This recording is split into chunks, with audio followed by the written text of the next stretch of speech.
My name is George Phelps, and I was the first African-American law enforcement officer in this county. And I was there from the beginning of this story.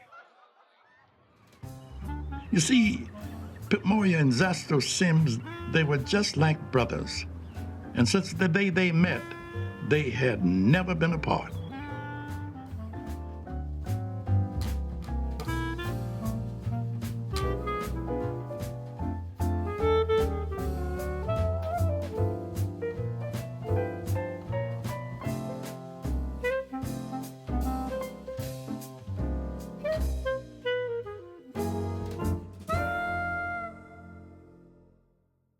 It was 1948. Back then, Annapolis was a segregated town. Restaurants were segregated, theaters, beaches, and so were schools. Zastrow was the best athlete at Lincoln Bates High School.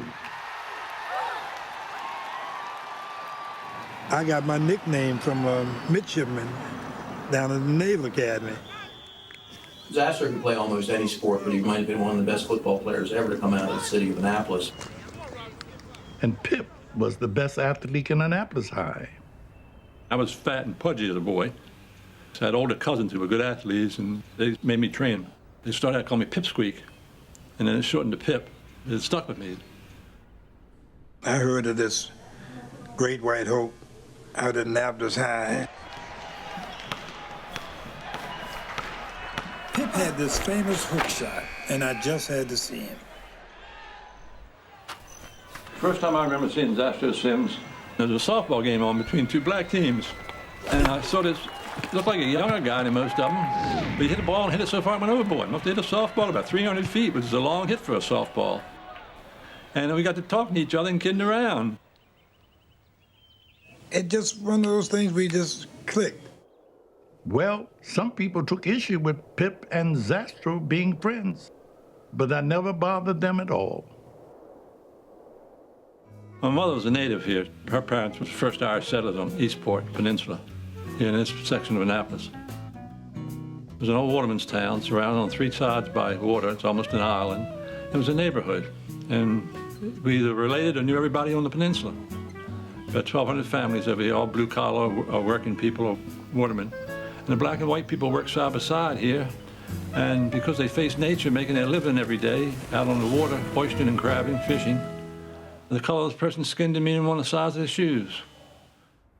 But my father was from the Midwest. His grandmother was a full-blood Indian. As a kid, he had to sit in the back of the classroom in Minnesota in the first grade because he was part Indian. They told me all humans were the same. We had better courts up here than they did down in the black school. So when the black kids would come up here to play sometime, the police would come chase them off. My mother would send me over to play with them because they knew if I was there, they wouldn't chase them off. We'd play together all day here. And then when it came time to go to town, we'd have to separate because black kids had to go to a black theater and white kids went to a white theater. And I knew it was wrong. At 7 years old, I knew it was wrong. Across town, Zastrow grew up in the old Fourth Ward. That was like little New York. That was Harlem. All the top entertainers.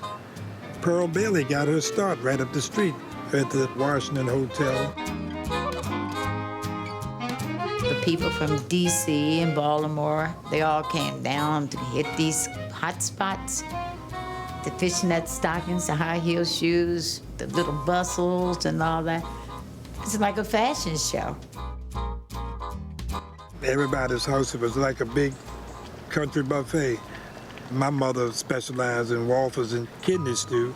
Next person, hot rolls down the street, pork chops. And we could walk in and out their houses at will. My mother, her name was Beatrice. She was a nanny to some. She was a good cook. I was the pet. There were 6 of us.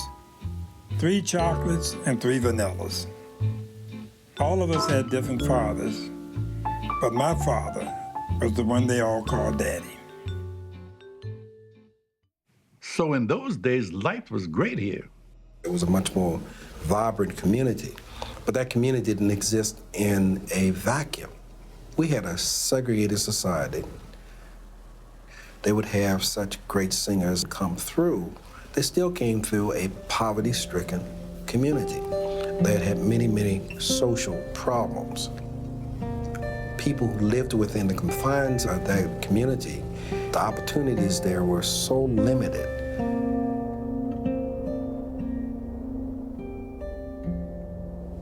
People who grew up during that period of time knew what the lines were. You literally could have blacks and whites living a block from one another, but the worlds were very different.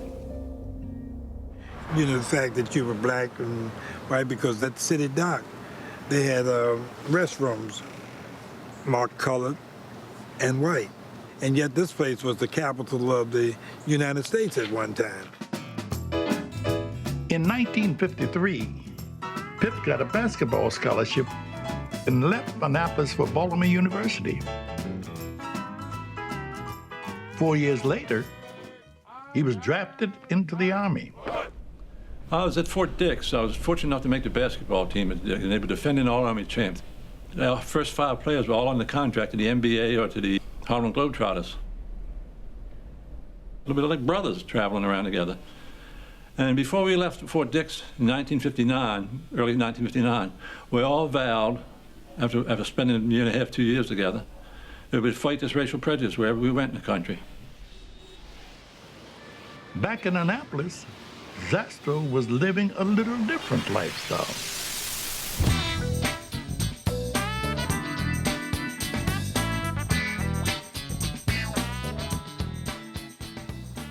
Zastrow was a very sociable guy, but he was always in trouble.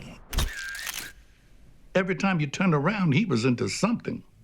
I had millionaire ideas in a poor man's pocketbook and tried to supplement them the wrong way. He wasn't a robber, he was a thief. Robbery uses violence usually, but Zaz never did that. Zaz used stealth. They called him the Black Robin Hood because he never stole from the blacks. He always went to the white homes. I was on the honor roll, had a scholarship to A&T College, messed all those things up by getting in trouble. Any mother wants the best for her children. And with his record, I just didn't feel that that was the best choice. And had she thought about it, her answer to me was, I love him. And then I wished him well. Jolene and Zastrow were married in 1956.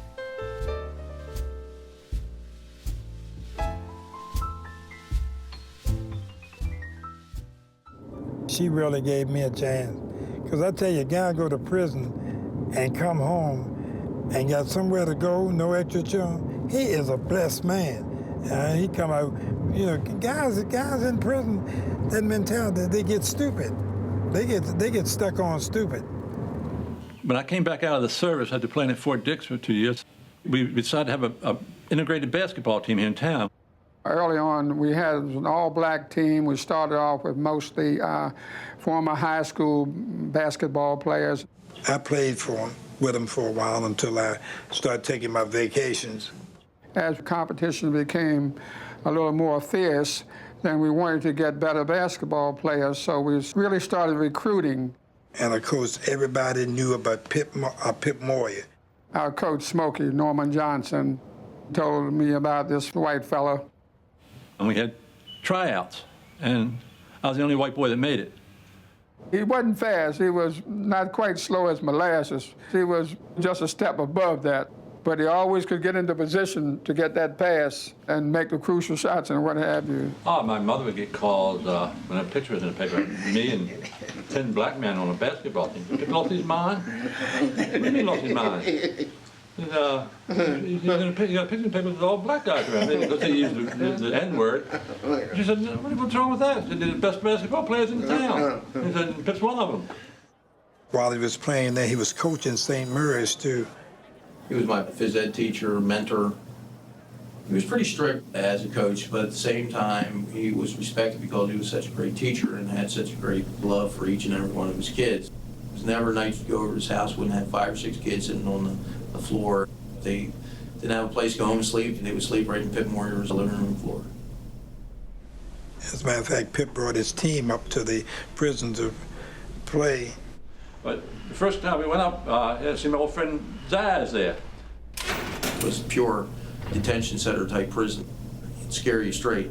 Zaz scored 36 points against my high school team. And he showed his ass a little bit, to tell you the truth. So then they brought the Falcons up. They used to call me the glove, simply because I was able to stick pretty closely to an offensive man. And I said, John, my man Zaz really put on my boys last week, because Zaz was a very good athlete, and no high school boys going to handle him. And John Michael just nodded his head. I said, oh, this will be it. We were so amazed and astounded by all the gates we had to go through to get in there, and all that we heard was about how the prisoners were going to rough us up. When Zaz came out of the dressing room, John started guarding him.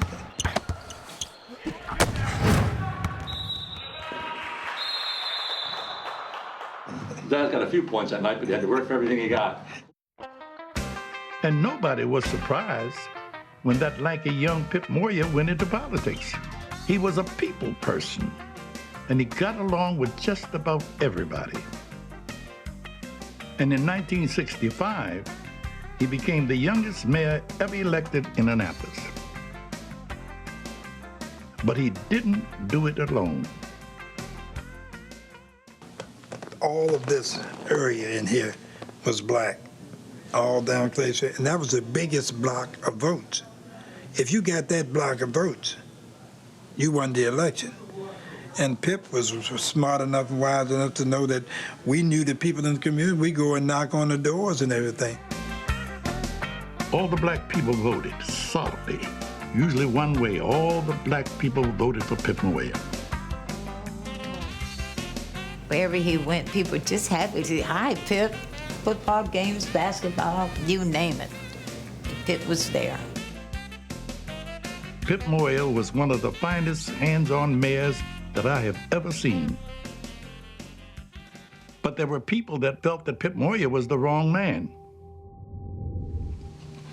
And on occasion, there are those people, generally conservative, and by conservative, I don't mean Republican, I mean socially conservative, ethnically conservative white people that called him a nigger lover. They didn't like him to have the first black administrative aide. But he didn't give a damn. He stormed the Bastille and forged ahead.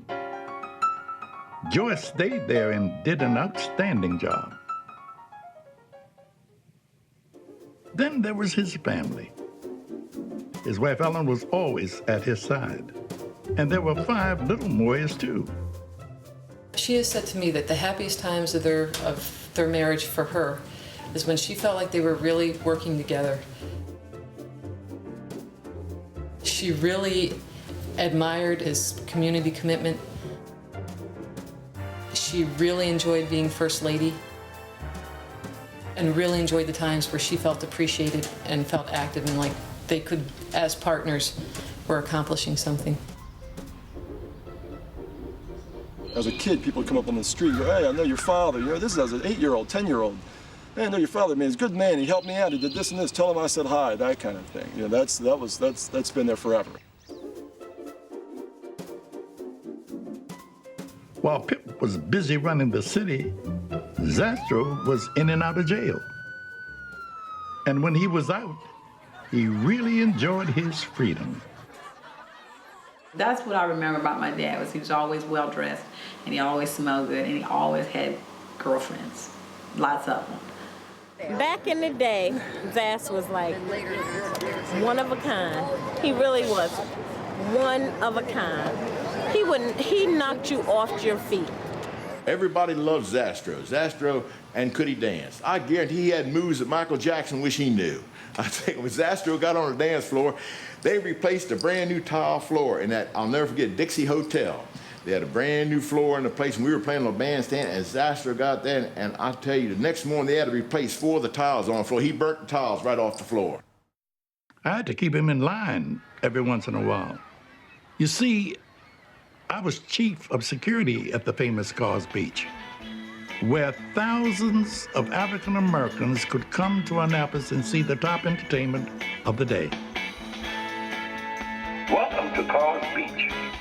We're here to protect you. If you're from Baltimore or D.C., I hope you've left your problems behind. Because if there's any trouble here, we'll whip you so low to the ground you'll need a stepladder to look over the end of a dime. Have a good day.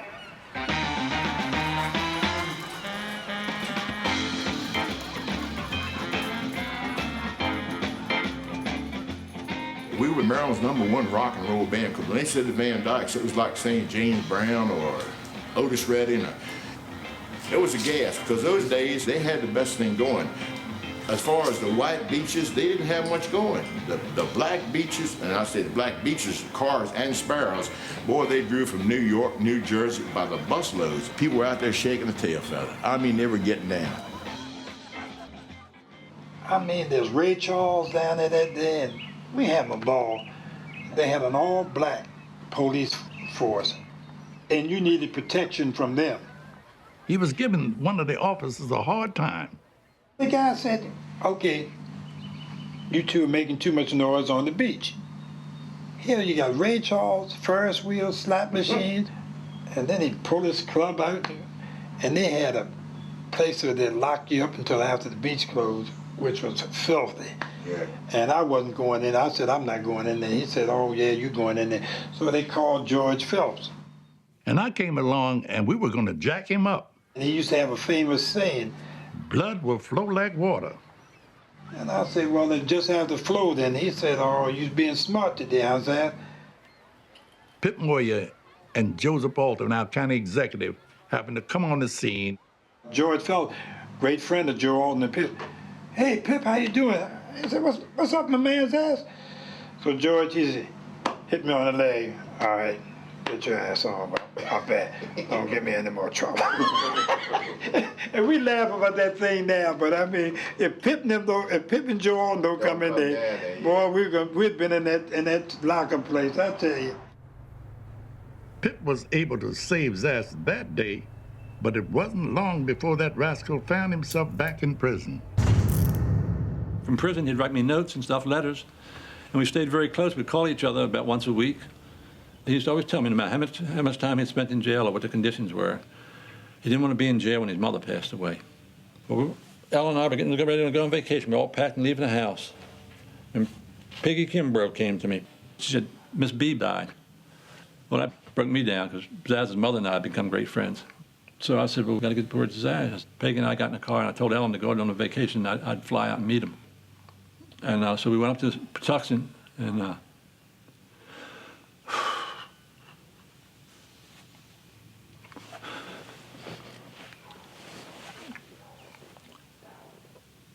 he came and smiled. He was glad to see me. I was glad to see him. But I'd say, Zaz, Miss B died.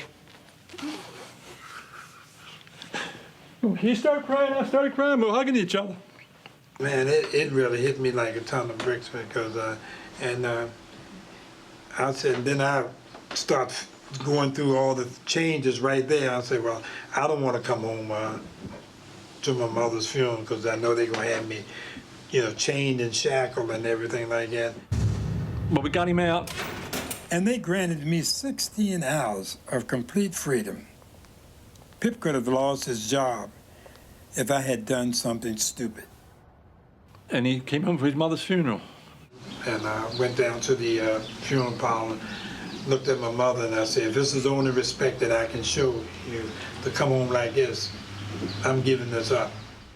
After his mother's funeral, Zass went back to jail to finish his sentence, grateful that Pip had always been there for him.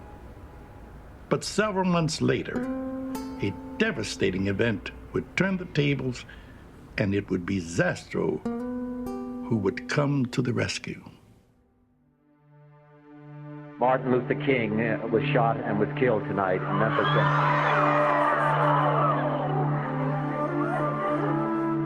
Martin Martin Luther King dedicated his life to love and to justice between fellow human beings. He died in the cause of that effort. A little after 6 p.m. in the evening, the word is spreading like wildfire. Remember, television brought this home to everybody. And along West Street, there used to be these stores, and in the stores were these televisions, and people were lined up just looking. All around us, cities were burning. Washington, D.C., Baltimore, and Cambridge. There was a growing anger. People were very angry. His death was almost like the revolution has begun. It's now time to take it to the streets. We have proclaimed a state of emergency in Baltimore City and Baltimore County. Every available unit of the Maryland National Guard has been fully mobilized and deployed within the city. In addition, at 6:11 this evening, I requested federal reinforcements to further secure the city. When we heard the news, all hell broke loose. People leaving out of the house, people gathering, and the numbers are growing. Pip Moyer, Reverend Rufus Abernathy, myself, and Roland Brown. These were the people that was on the line that very night. We had very few law enforcement officers. I got a call from the police department. Chief Howes wanted us all to come down to City Hall, and he was going to give us all arms. The police cars, fire trucks we had here were in Baltimore, and we were in bad shape. All the teenagers. We're talking about things that could be done to emulate what they were seeing on television. I was about 16, 17. I went into Bernard's tailor store.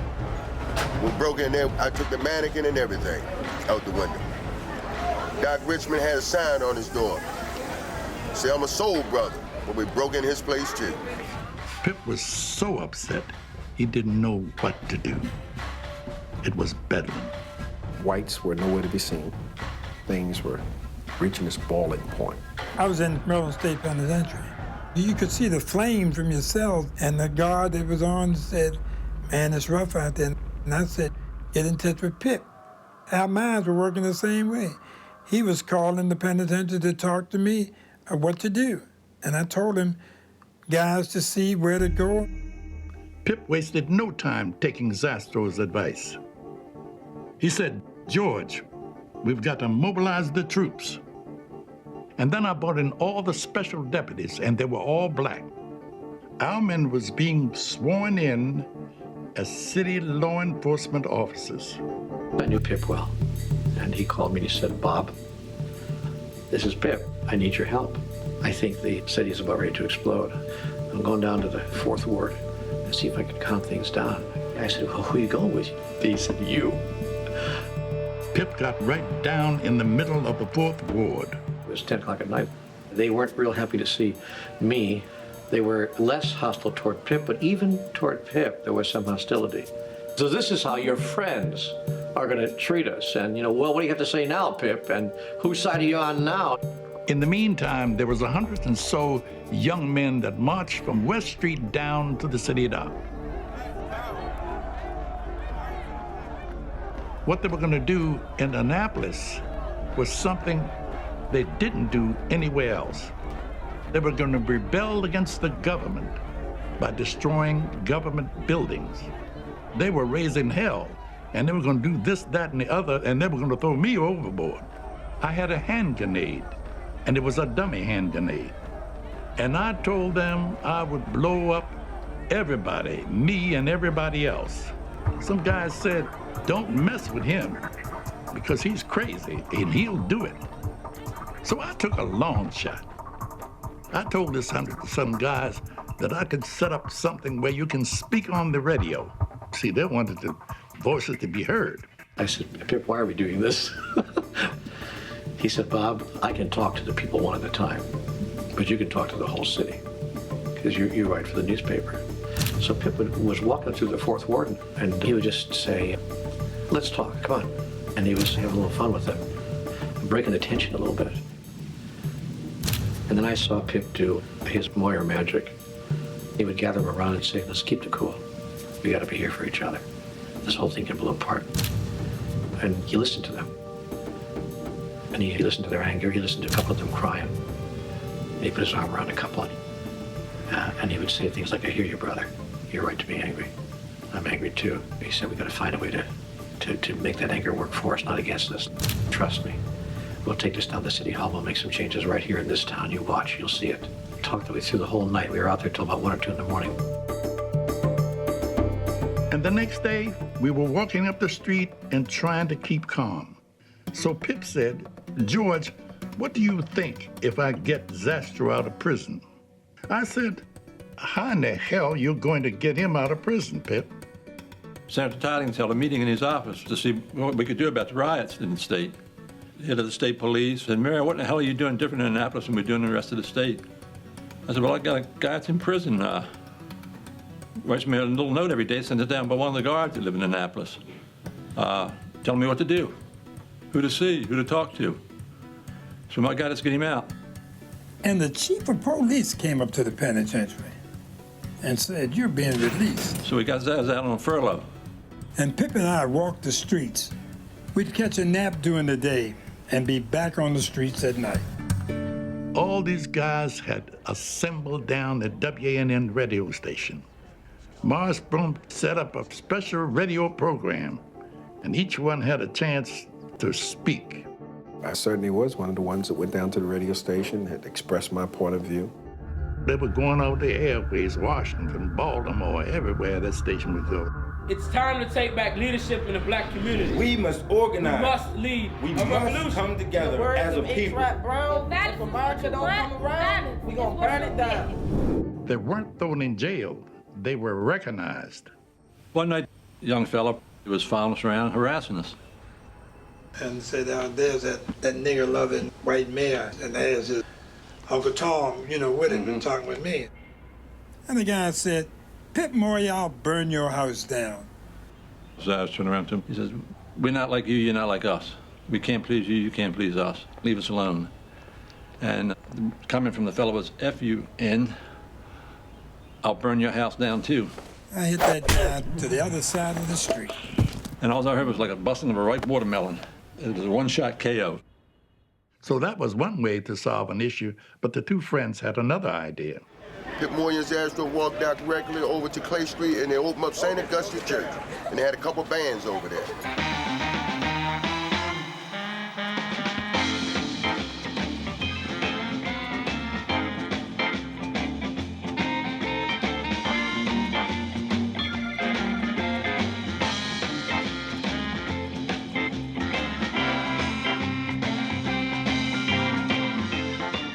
We had big parties and dances every night for like 5 nights in a row. So give the kids something to do. They kept everything cool in town. It was just like a street party. So here it was, a white mayor and a black convict walking the streets at a time when the world seemed ready to explode. And would you believe that Annapolis, the capital of Maryland, stayed calm? Zastrow Sims became a political activist on that night. He became a vibrant and forceful voice for the black community in Annapolis. And it all started there. The first thing Zastrow did was join forces with Pip, who was trying to revitalize the Fourth Ward by bringing urban renewal to Annapolis. In the Fourth Ward, there were dilapidated housing. And the purpose of urban renewal was to provide more decent housing for people and affordable housing. Why should I feel discouraged? And why should the shadows come? Why shouldn't my heart be lonely and long for heaven and home. Urban renewal didn't do me any good. I think it did a lot of poor people harm. They didn't create affordable housing sites in the city where people could relocate. So many people were driven out of the Fourth Ward that owned homes, and for the prices they got, they couldn't buy anything else. Urban renewal. And you know who was a part of urban renewal? Him. Him and Norwood Brown. But Norwood Brown used my brother to go and talk to people and encourage them to sell. He is right. I mean, you know, here I'm getting out of prison and feeling, hey, I owe something and everything. And I knew people and I'm going around telling them different things. And hey, he's absolutely right about it. What urban renewal did was decimate the community. Never lived up to the promises that it made in terms of the businesses that were located in that area, of being brought back into the area. I helped to build this parking garage over there, and as far as I'm concerned, when they put this parking garage up right here, they took away at least 50 homes, bars and taverns, things that we established here. They're taking them away from us. How could you forget the Star Theater and the YMCA just across the street? These things has been replaced with big brick buildings. In fact, in the 1970s, places like Robinwood and Newtown 20 and other neighborhoods like that all were built with the same kind of design. One way in, one way out, isolated from various services, literally put in what was then referred to as the boondocks. Admittedly, I suffered a lot for it. He's an Uncle Tom. Tom, I knew it. Know, they will still refer to that, you know. I mean, like Pip get away spanking clean. But me, it's Zastrow, man, you know, Uncle Tom. Because A lot of black people feel they were betrayed. That was the beginning and the end in terms of the African American community. The one good thing that came out of urban renewal was the Stanton Center. the young men told Pip they wanted a recreational site. And Pip said it'll be done. There was an old condemned school, and they were using it as a storage house. Pip said, we'll turn this into a recreational center. And they made me site supervisor. I started making contact with the Orioles, the Bullets, the Colts, and everything. With the ball games, basketball games, all the time. This is the man that used to take me to Baltimore, see the Baltimore Colts, Orioles, all the games, and he's still here again. They'd give him, let's say, 100 tickets to bring 100 kids, and he'd bring 300 kids to see the Orioles, and no one ever turned us down. Zastrow is like a fairy tale, fable or something, like you talk about Paul Bunyan and stuff. He'd take trips and not have any tickets, and we'd still go. He's just somebody you knew that would get the job done. The bus carried like 44 people. He had about 64 on there. He's a pack him on a bus so tight. I mean, to not go on a Zastrow bus trip was, I mean, you'd be huddled all in there because he's overbooked. He couldn't say no. The YWCA, those are little ladies, they used to go and chaperone kids, be laying in their arms sleep. When they come back, they ain't no trouble in their mind. 12 or 1 o'clock at night, they want to go home. If something had happened, Pip would have been the worst person in the world, and I would have been the person that got out of prison and working with children, and he shouldn't have been doing it, but nothing ever happened. After his performance, of course, the governor pardoned him, gave him a full pardon. You always like guys that knew that hustling was an art. We'd carry the kids, and people would wonder, how does Zastrow do it? I'd tell them, charge the bus to Pip, charge it to the city. Guys in the stock market, they hustle all the time. You understand? Saying the idea that Zastrow could hustle and make it legal is very important. And he'd come in and he'd say, look, Mush, I need some money for the kids, for hot dogs. We're going to the ballpark or amusement park or whatever. And my father would say, no problems, that. He wouldn't think twice. Yes, that it makes you feel no matter what you do, if you come up with the right plan at the right time, you can do it. One day I got a call from the city treasurer, and he said, I've got a problem. Zastrow came in here and grabbed me by the collar because he wanted an advance on his payroll. I can't do that. So I said, well, Ernie, I'll take care of it. I'll call Pip. I called Pip and said, to hell with him. Tell him to write the check for Zastrow. Zastrow had full run of City Hall. While things were looking up for Zastrow, Pip's life became more complicated. We had a big black tie affair going that night. My mother had one small child and was pregnant with another. And I was supposed to be home like 6 o'clock, and I got home about 8 o'clock. And he disappeared for about 3 days. What did I know about people who said they'd be home and didn't show up for 2 days? I didn't know. Never heard of such a thing. Having told her that he was going down to the corner store to buy something, in fact went to play cards, and it became a very long card game. I walked in, Ellen had put an over amount of makeup on. She tended to do that sometimes. She didn't need any makeup. After being gone for about 3 days, having never checked in, nothing. She said, where have you been, you bastard? He made a joke and sort of laughed at her because her lipstick was crooked or something like that. And I bust out laughing at her.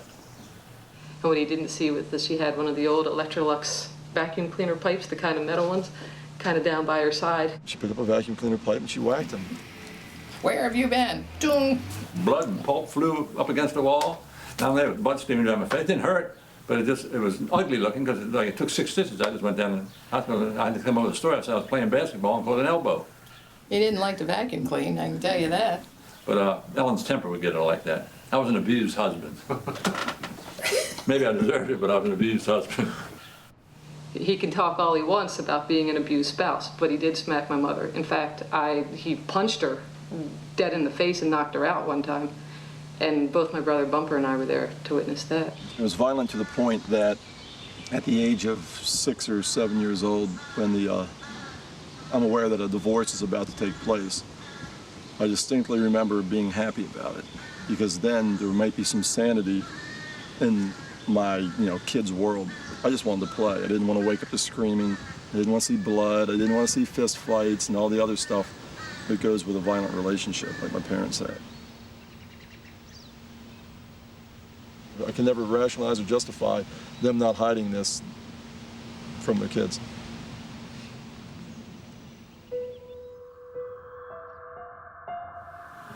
"1974 was an extremely tough time. My family life broke up.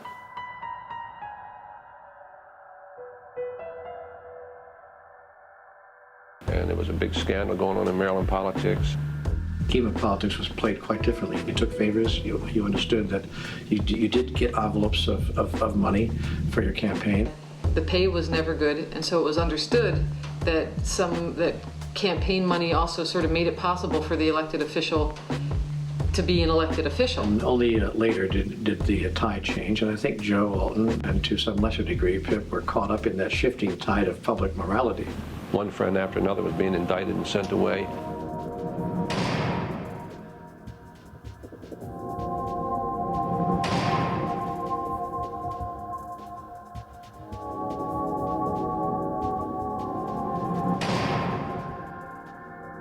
He was very close to Joe. And when Joe went down, I think in a way he went down with Joe. He ran for Congress and lost. He then ran for mayor of Annapolis again and lost.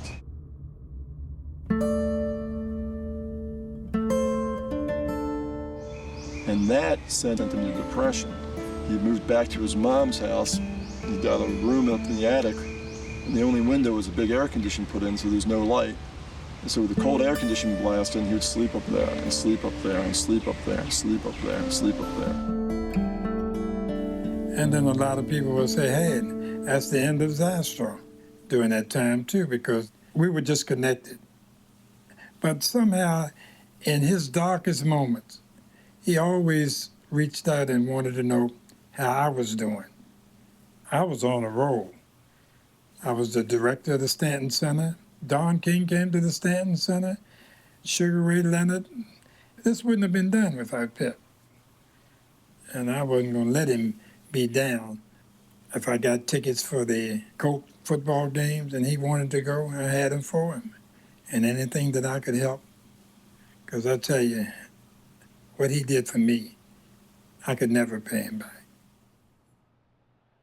Eventually, Pip came out of his depression and got a job with the Maryland Racing Commission. He loved the horses. But he would soon face a challenge greater than he'd ever known.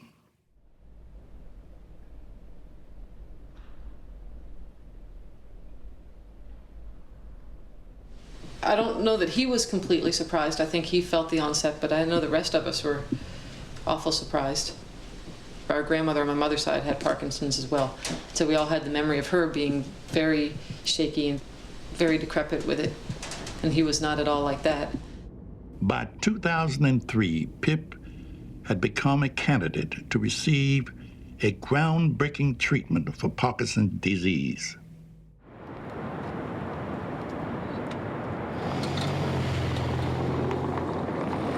Parkinson's disease is a disease which results from the loss of cells in the brain which produce a neurotransmitter. Okay, Mr. Moore, we're already in the OR. Let's go. Okay, like I said, we'll take very good care of you.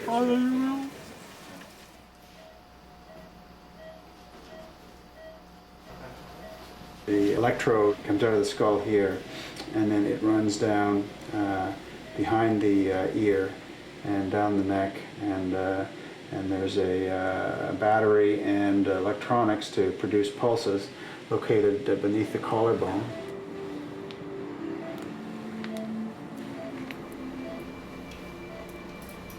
After the procedure is being done, we think that the stimulation works by blocking activity in this very small bean-sized structure in the brain.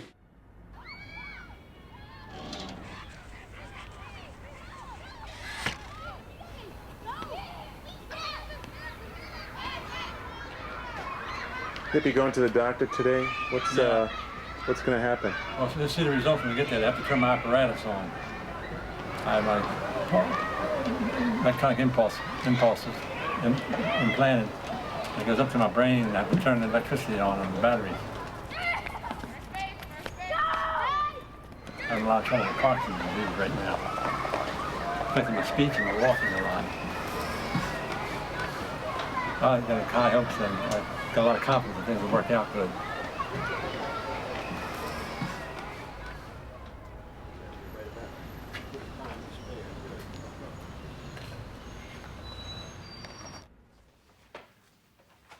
Dressing, I said, somewhat slow, but no help needed. No, right. Turning in bed and adjusting bedclothes. Somewhat slow. Okay. That's an odd one. Certainly it was hard to do when you got this. I bet it is. How are you doing? Doing fairly good. Nice to see you Nice again, to see you Mr. again. Moore. Come back. No, right back. There Good he to is. go, man. That's it. Are you feeling it? Stepping lively. How'd the procedure go? Went very well. They hooked them both back up and said in 2 days I'll be able to come to medicine in half again. No kidding. Yeah, watch yourself. Did you get an immediate response? Oh, yeah. Right away. Fantastic. Welcome.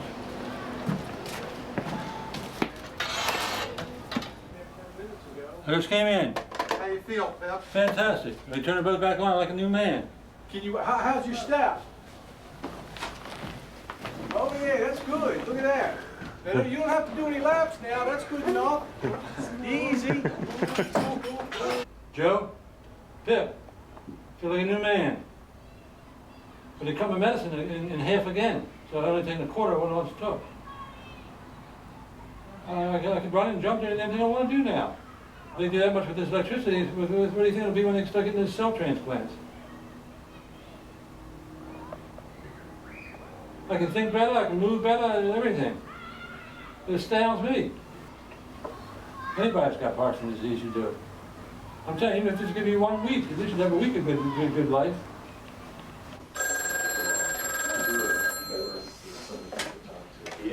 Hello? You never make Mel, how you doing? the time he told.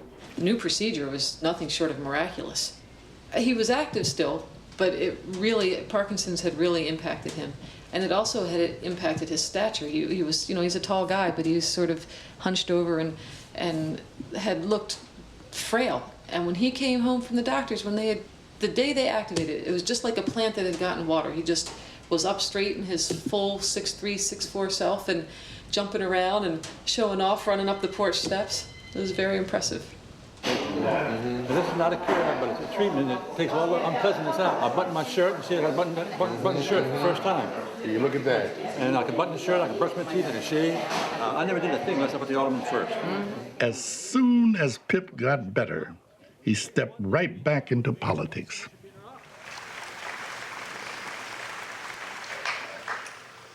What Carl failed to say was just what's left of an old mayor. Two speeches that'll live as long as America lives. The country of America, it's covered forever.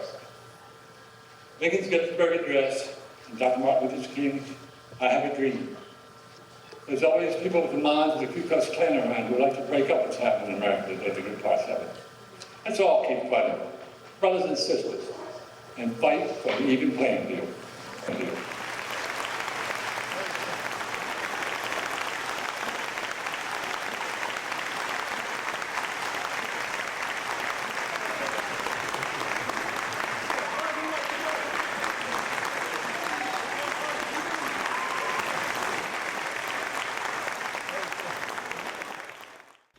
He even started giving advice to the mayor of Annapolis.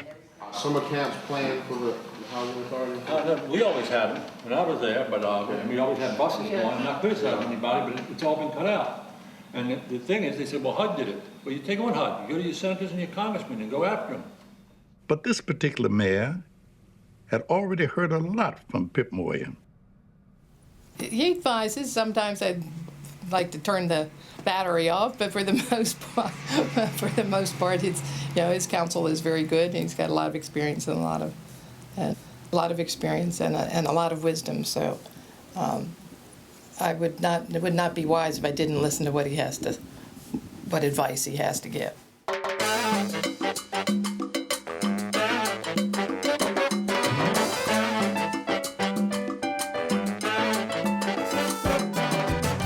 If I win, you get a raise.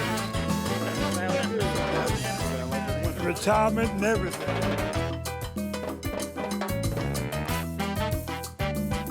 What's up, man?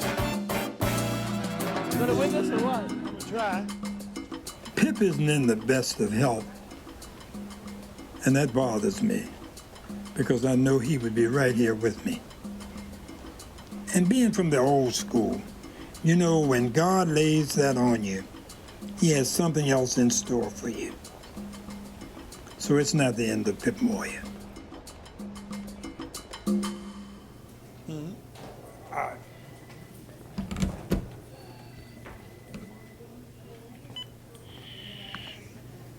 Ward 2 now, it used to be the old 4th Ward, and of course now it's been sliced into over in Admiral Heights and different places like that, and it's just it's not like it used to be, and they don't want to say it, but it was devised.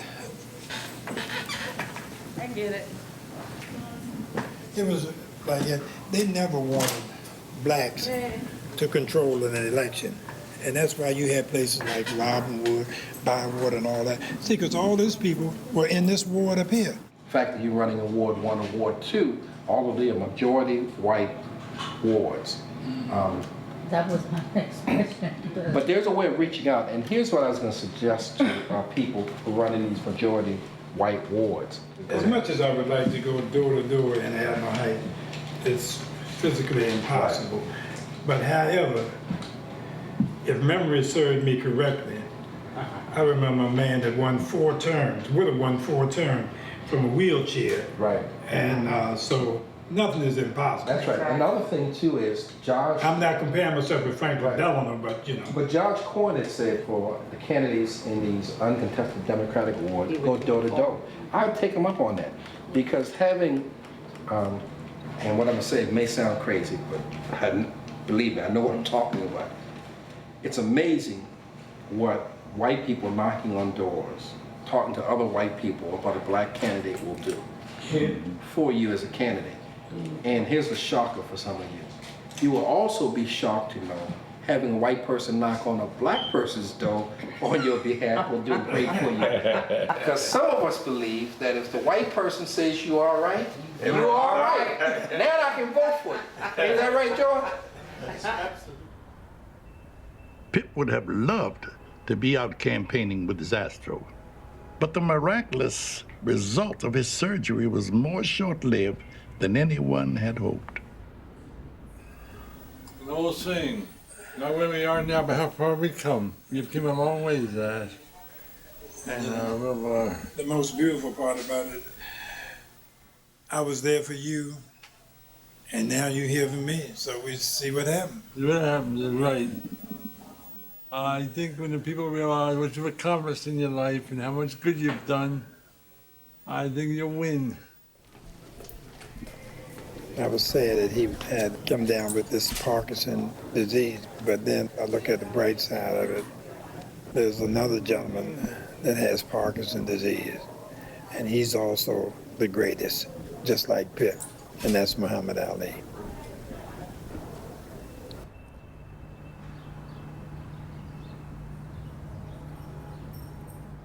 It is hard, a child's perception when you hear people say, oh yeah, I know your dad, he used to take me out to pizza every Friday, or oh yeah, I remember your dad, whenever I get my report card, he'd give me $5 for every A. Truth is, my brothers and I have talked about this and laughed about it and also commiserated about it. Not one of us have any memory of you ever asking about any report card. And so when you're the child that's seeing that, there are times where you're like, well, is there something wrong with me? Is there a reason I'm not worthy of that attention? And I just took for granted they were happy and doing good. Like I said, they were always going to come with me wherever I went, to the racetrack, card games, City Hall, wherever, they were all ready to come. Shall we say sometimes the disadvantage perhaps of living so close to one's family are the emergency calls that you get because somebody has something that you need to tend to right away. And I got a call, and I don't even think it was 6 o'clock yet, and I'm not an early riser. My dad gets on the phone, doesn't say hi, nothing, just, Hun, look, I need you, I'm at the game, and I need my Parkinson's medicine. Like, what? So at 6 o'clock in the morning, I had to get up, take him his Parkinson's disease medicine, and when I got there, he actually wanted me to also go pick up a paycheck for him so I could cash that and bring him back more money. I love you, hon. I love you too, Pops. I wouldn't trade you, but I will throw a muffin at you on occasion.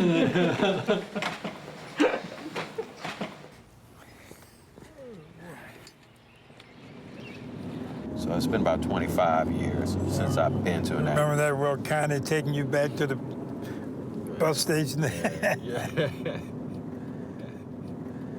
You know, the common thread we've always had amongst Zaz and I is sports. You know, we all both have a great love for sports. Yeah, man, it's football season. Oh, man.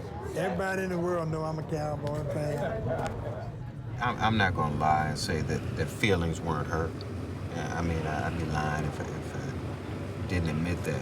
The bottom line is, if I ever needed anything and I had to call Zaz, he'd be there. And I know that. You get to this point where you're working with everybody else's kid, and what about your own?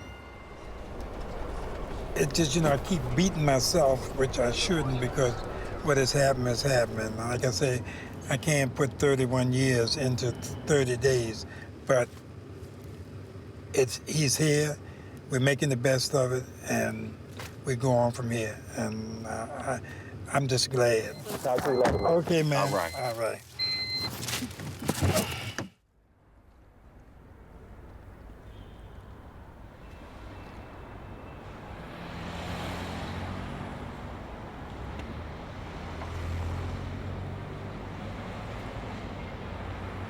I'm concerned about the youth. When y'all look at Clay Street and see young men of a restless breed, young girls walking the street, shooting up, sleeping on the steps and doing everything, and nobody's doing anything about it. But I intend to be in that street. All right.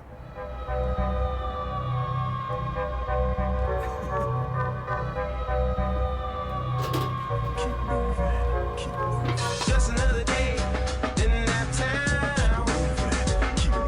Just another day in that town. Just another day. You know, what you're going to see along Clay Street is the same kind of thing that you saw on West Street. This is a block away. It's the next parallel road. Hustle in the streets till the cipher's complete. Keep it moving on your feet to make ends meet. Happens even here where it goes unnoticed at times. Us as young people go so unnoticed. Sheds light upon a city that favors rich folks with much paper. Senators, mayors. 5-0 is a pain major. The bastards be at all of our shows. Still I push the Canyonero through a city narrow. There's no fear of foes, craving my dinero. Besides I need it all on my way to the mall. Running by leg, missing up against the wall. Then down Best Gate just to play some ball with our peeps of all faces. Background races. I try to represent the two most neglected people in the city, and that's the youth and the aged. And so while we're all here sitting on the edge of night searching for tomorrow, as our young people be going to General Hospital because they're young and restless, and while the bold and beautiful prosper, we need to get together as one and come together because you know Katrina could be here next. Thank you.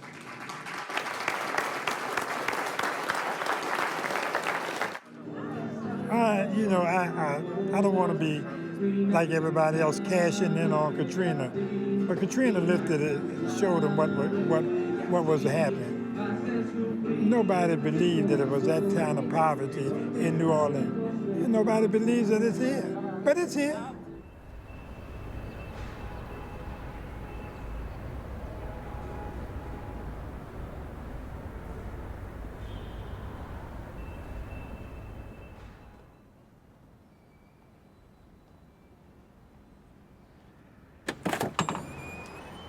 Hi. Hello. Good evening. My name is Zastrow Sims, and I'm running for City Council for the 2nd Ward. And one of my prime things is I know Clay Street and familiar with the activities there. I was a former Stanton Community Center director. And one of the things I'm concerned about, whomever wins, if we don't work together to clean up the element on Clay Street, that element will creep over here. Yeah, we don't want to. All right. Thank you. Good luck. All right. Tell Excuse me. Hi. This is what politicians always do, interrupting. And if you live in this ward, fine, and if you don't, still read it. And you may know somebody that lives in here. And one of the reasons I'm running is that I'm from the Clay Street area, and whoever wins tomorrow, if we don't get together and stop the element that's on Clay, it'll creep over into the comfortableness of this area, and we don't want that to happen. And I'm really sorry now that I didn't spend much time campaigning in this area.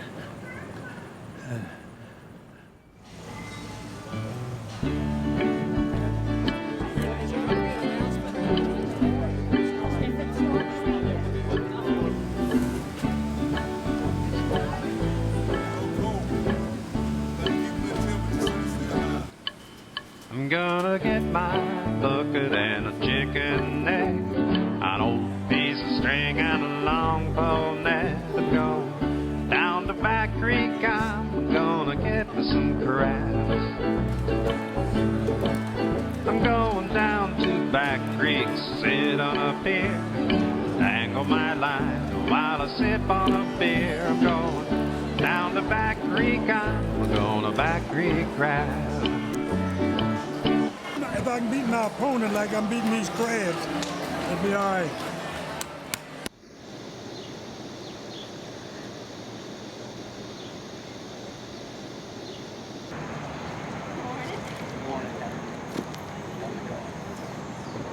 How you doing? All right. How you doing? Okay.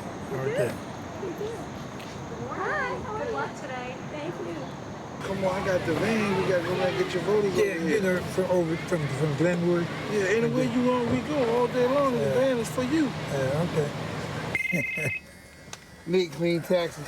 Guess what? Me and Zastrow riding around here making history. History. He running for Ward 2 as a Democrat. I'm running for Ward 2 as a Republican. And we riding around together doing our campaign and getting our votes. We're going to Rubens. I'm hungry. On weekend. I can get that, right? You want to play some more? Yeah. Here you go. Time running out on me. There's nothing I can do. All right. Yeah, you can take it. You can take it. Go ahead and play. I don't want to mess that up. Oh, man. What, you doing that because I don't play $100 worth of numbers? Yeah, I know. Put them together, no problem. There's a penny.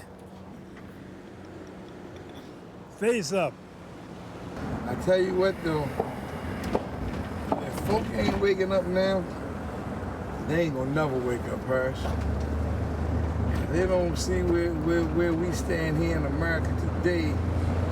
They ain't gonna never see it. So many of these young kids that don't have no love for self, race, or life. They don't even have a love for life. Because if they did, they wouldn't be so quick to take one another's lives. We gotta make some changes. We gotta get these guns out of these kids' hands. We gotta get something on their mind. We gotta get these drugs off our streets. They can't make me believe that they can't change or get rid of the drug problem that we got in our community. Let it been theirs. Let it been one of them high rich communities that never let it come in there. Now, don't sit up to my girlfriend. All right. Put this in here. Yes.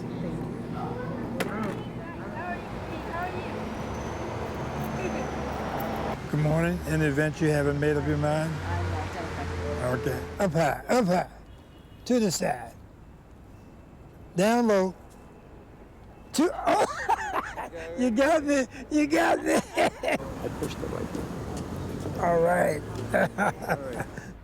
Is this the first time you've ever run for me? Yeah, I've always been on the other side, supporting others, and this time I thought I'd give it a chance. The city's been real good to me, giving me a chance when nobody would. Good luck, y'all later. All right. See you. Take care. Okay. Yeah, we'll see you. Oh boy. Hello, how you doing? You know there was a party. I always know there's a party going on. This is some of the count that's in. It's not all. It's not official yet.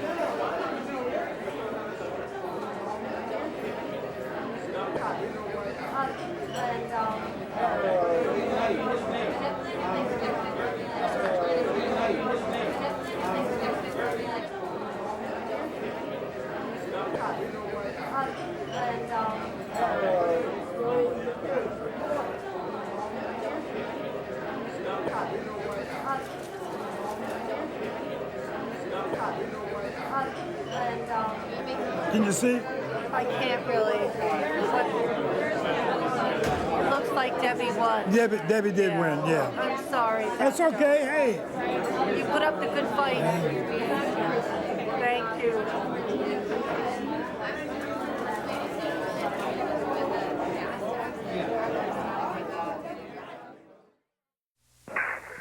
Fire and ambulance, what's the location emergency? It's 419 5th Street, right across from Eastport Elementary School. The house roof is on fire. You say the house is on fire? Yes, the roof is on fire. It's burning. We have people on the way. Okay, thanks. Thank you. Bye. Yeah.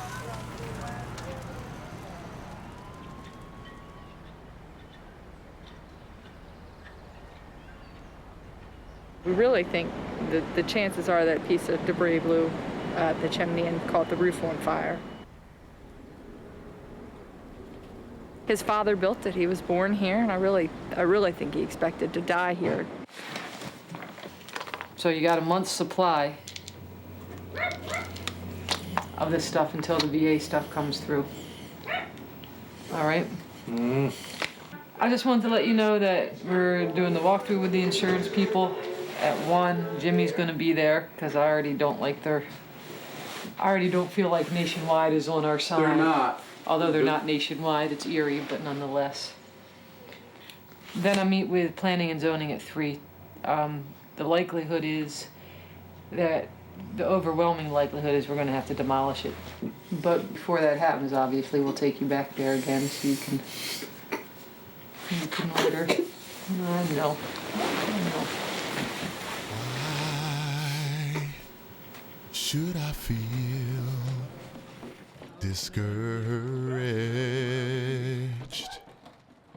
And why should the shadows come? Why should my heart be lonely and long for heaven and home? When Jesus is my portion, a constant friend is He. His eye is on the sparrow.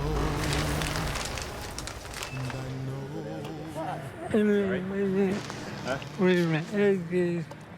My health is generally good. The Parkinson's disease is bad. What's that? My heart and my lungs are good. They're not good. They're good. They're very good. I was gonna say, you look good. I feel good. I don't feel bad. No pain at all. But aggravation is what this is.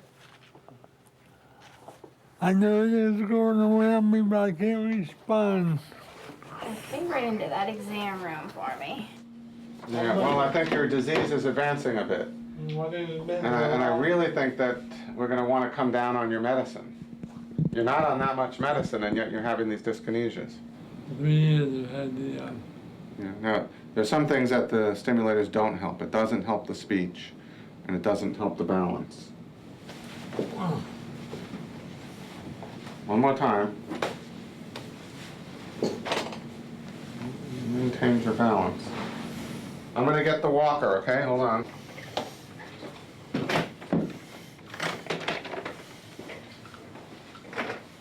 Have a seat back here. You can have a seat back here. All right. Now, what do you do during the day these days? Watch television and make phone calls. Okay. You get any exercise? None. How often do you get out of the house? Never. Never? How many times a week do you get out of the house? Once or twice. Okay, so in terms of the medications then, you're on the cimetacomtan, the Procardia, Amaryl, and hydrochlorothiazide, right? Right. And that's it? That's it. Okay? All right, so see me back in 3 months. Let me know how things are going in a few weeks. You're on email? You're on email, right? No. You're not on email? Not on email. All right. Well, anyway, if you want to give me a call or send me an email in a few weeks, let me know how you're doing.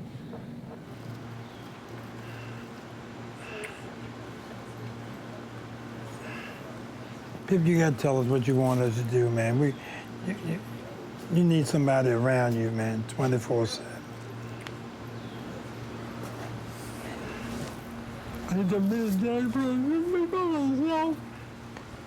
We ain't gonna leave you by yourself. You can believe that. Something's gonna be done.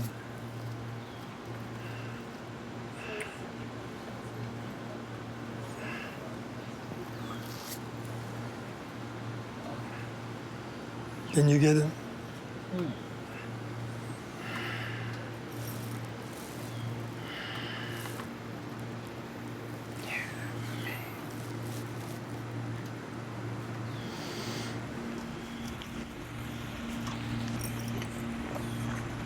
Oh God, it just hurts to see Pip. And you know, God works in a mysterious way. Maybe that's my punishment, to see him like that.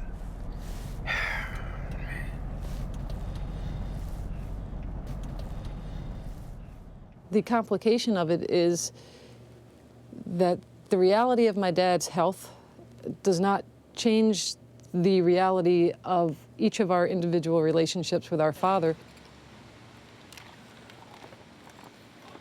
I probably at this point do the most day-to-day care and probably the most involved, and that certainly isn't enough.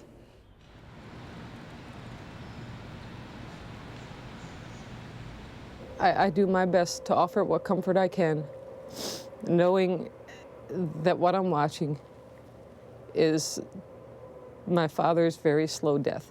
And the reality is that because Parkinson's is progressive, but because his heart and lungs and other things are good, he will slowly just curl up into the fetal position and either choke to death or die of pneumonia. And that's it. And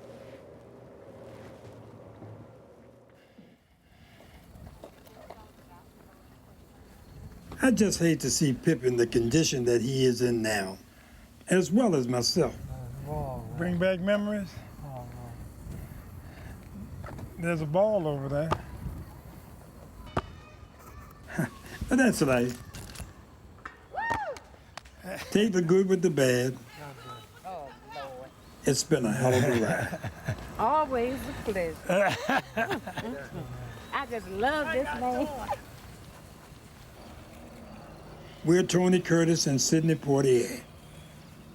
We're chained together for the rest of our days.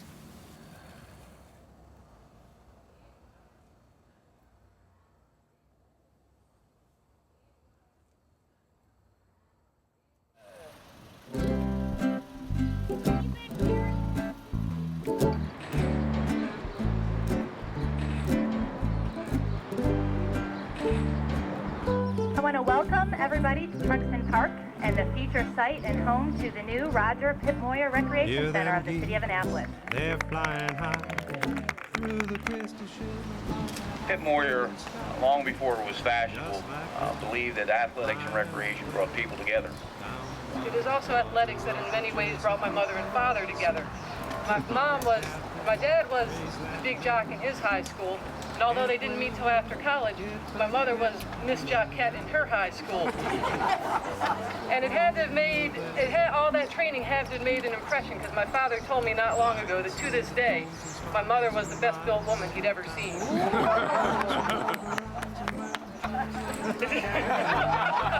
daughter can say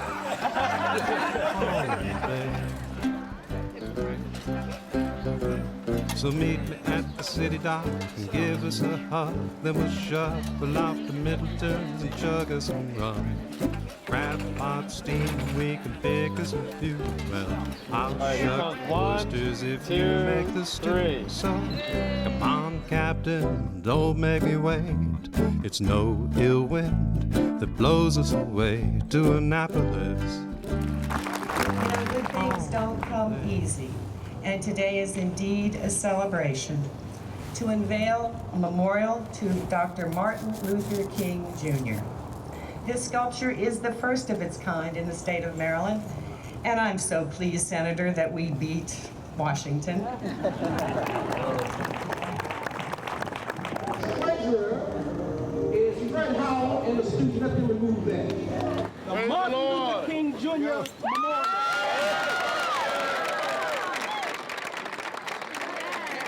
In their laughter and their tears, now forevermore. Let all God people say amen. Who knows what's going to happen next? I might be president.